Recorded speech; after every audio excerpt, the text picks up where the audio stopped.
तो ये बहुत मायने रखता है, बहुत इम्पोर्टेंट है। अच्छा ये हुआ है कि सरकार ने इस दिशा में ध्यान दिया, इसके कानून बनाए, इसको एक अच्छी पहचान दी। ये एक हमारे लिए बहुत सूचना अच्छी है, अन्यथा ये बहुत चुनौती का कार्य है। ये इसमें बहुत सारी चुनौतियां हैं। आप सब ने बहुत संघर्ष करके ये मुकाम हासिल किया, ये आसानी से नहीं हासिल होते हैं। बहुत सारी संस्थाएं इसमें कार्य शुरू करती है, पर कुछ ही होती है जो आगे बढ़ पाती है। इसका मतलब कोई तो चुनौती है, इतना आसान तो नहीं है। इसलिए आप सभी बहुत बहुत बधाई के पात्र हैं। मैं बस एक निवेदन आप सभी से करना चाहूँगा। यहाँ पर बहुत सारे हमारे जो भी डायरेक्ट सेलर्स आए और उन्होंने कुछ अपनी उपलब्धियों की बात की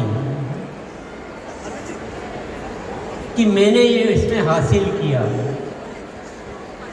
मैं एक ही अनुरोध करना चाहूँगा, ये डायरेक्ट सेलिंग में जो उपलब्धियाँ हैं ये बाई प्रोडक्ट है, ये अपने आप आएगी। इसकी ज़्यादा आपको फिक्र करने की और जिक्र करने की कोई ज़रूरत नहीं है। थोड़ा इससे ऊपर आइए। फिर देश के बारे में कौन सोचेगा? देश की जिम्मेदारी लीजिए, समाज की जिम्मेदारी लीजिए। ये जो उपलब्धियां हैं अपने आप आती रहेगी, बहुत आएगी, बहुत बड़ी बड़ी आएगी। लेकिन सबसे बड़ी ज़रूरत है इस देश का विकास करने की। इस देश की बहुत सारी समस्याओं को हम अपने माध्यम से दूर करें, स्वास्थ्य को अच्छा करें, आपस के प्रेम भाईचारा को ठीक करें। इतनी जो नफरतें, इतनी लड़ाई झगड़े, इतनी जो बातें हो रही इस देश में, उसको ठीक करने का माध्यम है डायरेक्ट सेलिंग। जब इससे इतना बड़ा किया जा सकता है तो हम छोटी चीज़ों में क्यों इतना मशगूल हो जाते हैं? तो मैं सब आप सबसे क्योंकि एकत्रित हुए तो आज उस विषय पे बात करने का मौका है। इससे सब कुछ किया जा सकता है।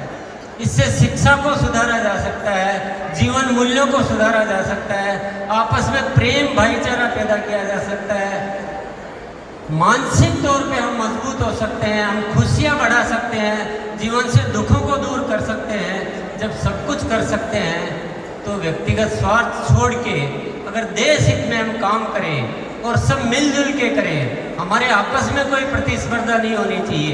हमें प्रतिस्पर्धा है जो अभी डायरेक्ट सेलिंग को नहीं समझे हैं उनसे प्रतिस्पर्धा है। आपस में प्रतिस्पर्धा करना ये बिल्कुल भी न तो ज़रूरत है न ये उचित है। हम सब मिलजुल कर एक ताकत बने और देश के लिए कुछ कार्य करें। सरकार अपने स्तर पर कार्य करती है, सामाजिक संस्थाएं अपने स्तर पर कार्य करती है, लेकिन डायरेक्ट सेलिंग इंडस्ट्री जो कर सकती है, शायद आप इशारे में मेरी बात को समझ रहे होंगे, सबकी अपनी अपनी सीमाएं होती हैं, सबके अपने अपने दायरे होते हैं, लेकिन ये इंडस्ट्री ऐसी है जिसकी कोई सीमा नहीं है। ये सीमाओं को लांघ चुकी है, ये सीमाओं को पार कर चुकी है।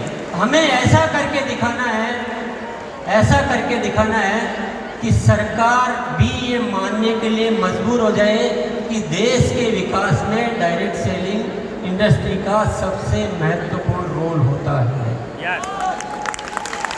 अपनी नीतियां बनाते समय हमें भी याद किया जाए, जितने भी सामाजिक समस्याएं हैं उसके लिए डायरेक्ट सेलिंग इंडस्ट्री को याद किया जाए, उनको बुलाया जाए कि देश में ये विषय है, आप लोग थोड़ा मदद कीजिए, आप हमारे साथ आइए। तो थोड़ा बढ़कर सोचिए, थोड़ा बढ़कर सोचिए। हम इनकम का जिक्र तो कर देते हैं, लेकिन क्या पहले दिन इनकम आ जाती है? क्या सबको आ जाती है? इन सच्चाइयों को छिपाने की कहीं जरूरत नहीं है। जो मेहनत करेगा उसको इनकम भी आएगी, जो नहीं करेगा उसको नहीं आएगी। किसी को मिसगाइड कभी नहीं करना चाहिए, ये थोड़ा सा अदरवाइज हो जाता है।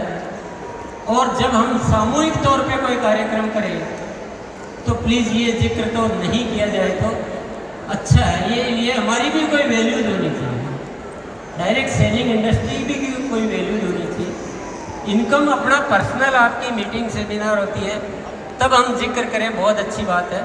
जब सामूहिक स्तर पर कोई आयोजन होता है तो हमें कुछ बड़ी बात करनी चाहिए, कुछ ऊपर निकलना चाहिए, कुछ देश की बात करनी चाहिए, कुछ सामाजिक विकास की बात करनी चाहिए। और हम सबको मिलकर आज एक संकल्प लेकर जाना है कि हमको इस कार्य के माध्यम से इस देश को अच्छा बनाना है, जीने लायक बनाना है, विश्व गुरु बनाना है। तो यही मेरा आप सबसे अनुरोध है। पुनः मैं आप सभी को बहुत बहुत धन्यवाद देता हूँ, आयोजकों को धन्यवाद देता हूँ, मुझे बोलने का मौका दिया उसके लिए मैं बहुत बहुत धन्यवाद देता हूँ। शुक्रिया, नमस्कार, भारत माता की जय।